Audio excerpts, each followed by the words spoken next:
Gagawa nga ako ngayong araw nga ng nagtitrending nga na musubi, pero hindi tayo gagawa ng basta-bastang musubi kasi giant musubi yung gagawin natin at gagawa tayo ng marami at ipamimigay natin.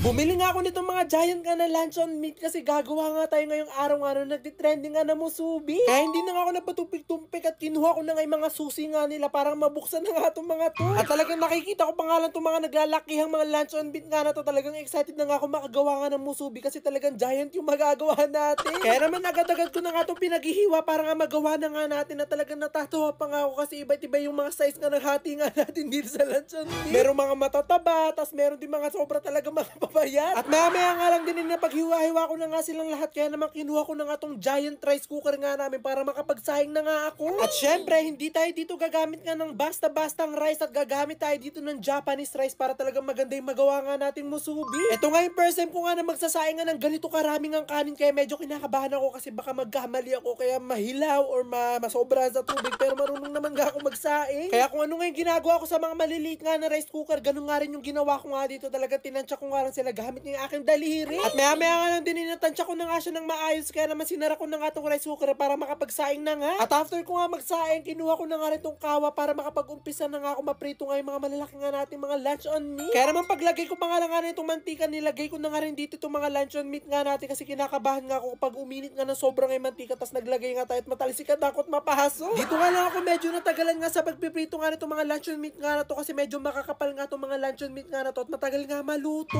At habang hinihintay ko nga maprito nga lahat ng mga luncheon meat, inumpisahan ko na nga rin nga buksan nga at basagin nga itong mga itlog nga natin para nga makagawa na tayo ng scrambled egg. 5 tray nga ng itlog nga binili ko at sigurado ko nga na mauubos nga lahat to dito nga sa gagawin nga natin. At after nga 100 million hours nga natapos na nga rin tayo makapagprito nga nitong ating mga luncheon meat. Kaya nagumpisa na nga rin ako gumawa nga ng scrambled egg nga dito kasi kasama nga rin to sa ingredients nga ng musubi. At para naman sa sauce ng musubi natin, naglagay nga lang ako dito nga sa lutuan nga ng toyo tapos ng ketchup at asukal. Naglagay nga rin ako dito ng chicken powder at hinalo-halo ko nga sila at nagdagdag nga ako dito ng tubig bago ko nga ilagay dito yung ating pinaghalong cornstarch at tubig. At meron na nga tayong sauce nga ng musubi kaya naman pinuntahan ko na tong rice cooker natin kasi okay na nga yung kanin na talagang naluto na. At ito na nga, ready na nga itong mga ingredients nga natin para makapag-assemble na nga tayo ng musubi. Pero bago tayo mag-assemble, iinom nga muna nga ako nitong iniinom ko nga na herbal capsule nga. Ito nga yung Power Cells. At talagang consistent nga ako sa pag-inom nga nito. Dati nga talagang lagi ako napapagod kapag may mga ginagawa ko. Pero ngayong araw talaga ang dami ko nang nagawa buong araw pero hindi pa rin ako nakakaramdam ng pagod at puno-puno pa rin ako ng